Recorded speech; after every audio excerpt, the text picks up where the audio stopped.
Emma Blake, the sharp and confident CEO of Blake Tech Industries, had a reputation for being both brilliant and cold. Her employees admired her leadership but whispered that she had no heart. They didn't know the truth. Emma had built walls around herself after years of betrayal and loss. So when she met Daniel Hayes, a single father who had recently joined her company as a software engineer, those walls were the only thing keeping her steady. Daniel was different from the usual men in her world. Kind, quiet, patient, and utterly devoted to his 6-year-old daughter Lily. His gentle nature intrigued her, but her heart refused to trust what her eyes saw. She'd been fooled before, by charm, by words, by false kindness. And she wasn't about to make that mistake again.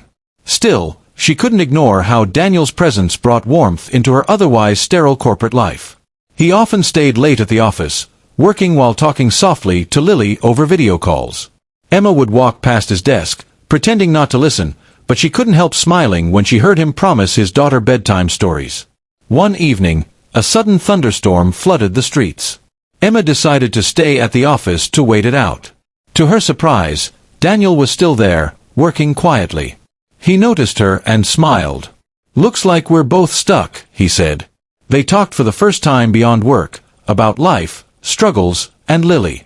Emma found herself laughing, genuinely, for the first time in months. It scared her. Over the next few weeks, Emma began finding reasons to work late when Daniel did. Something about him made her feel human again. But when she overheard a few co-workers gossiping that Daniel might be playing nice to win a promotion, her insecurities surfaced. What if his kindness wasn't real? What if he was just another person trying to use her? Determined to find out the truth, she made a plan, an absurd, risky plan. She invited Daniel to her private retreat house under the pretense of reviewing a confidential project. When he arrived, nervous but polite, she decided to test him.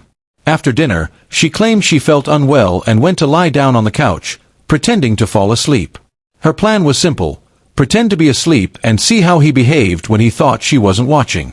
If his intentions were fake, this was when they would show. For a while, nothing happened. She heard only the sound of rain against the window and Daniel quietly cleaning the dishes. Then, after several minutes, she heard him walk closer. Her heart raced, though her eyes stayed shut. Daniel sighed softly. "You work too hard," he murmured, his voice gentle. "People think you're cold, but I don't think that's true." Emma's throat tightened. She heard the rustle of a blanket. When she dared to peek through half-lidded eyes, she froze. Daniel wasn't doing anything inappropriate or suspicious. He was simply tucking a blanket around her shoulders with care, then placing a cup of tea beside her on the table. Then he sat across the room, opened his laptop, and began working quietly, respecting her space. But that wasn't what made her heart twist. It was when she heard his phone buzz, and he answered with a soft, "Hey, sweetheart." "Yeah, Daddy's okay. Just finishing work. Did you brush your teeth? Good girl. I'll read to you when I get home." His voice cracked slightly. "Yeah, I miss you too."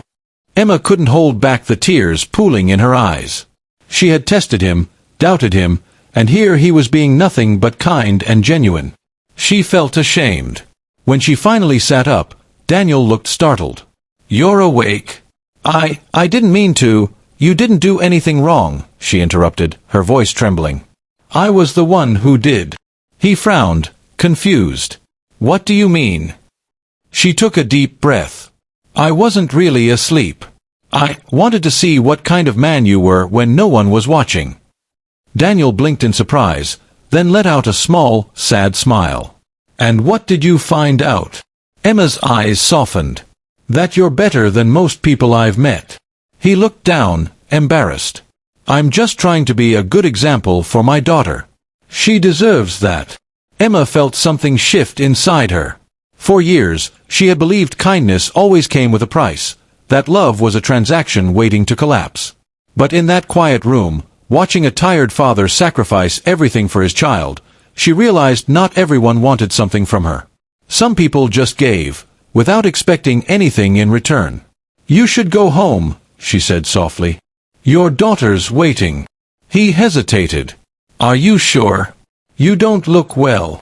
She smiled faintly. "I'll be fine." As he gathered his things, she added, Daniel, thank you for reminding me that not everyone in this world is pretending. He looked at her, eyes kind. And thank you for giving me a chance to prove that. After he left, Emma sat in silence, her heart full in a way she hadn't felt in years. The next morning, she sent Daniel a message, "Come to my office when you arrive." When he did, she handed him an envelope. "You've earned this," she said. "A promotion?" he asked, surprised. She nodded. "You deserve it. But not because of what you did last night, because of who you are every day." Daniel smiled gratefully, and for the first time in her career, Emma didn't feel like the cold CEO everyone described. She felt human. Weeks later, Emma met Lily at a company picnic, a bright-eyed little girl who ran up to her and said, "You're Miss Emma. Daddy talks about you all the time." Emma laughed, feeling something in her heart bloom. That night, as the sun set, she realized that sometimes life's greatest tests reveal not someone else's character, but your own.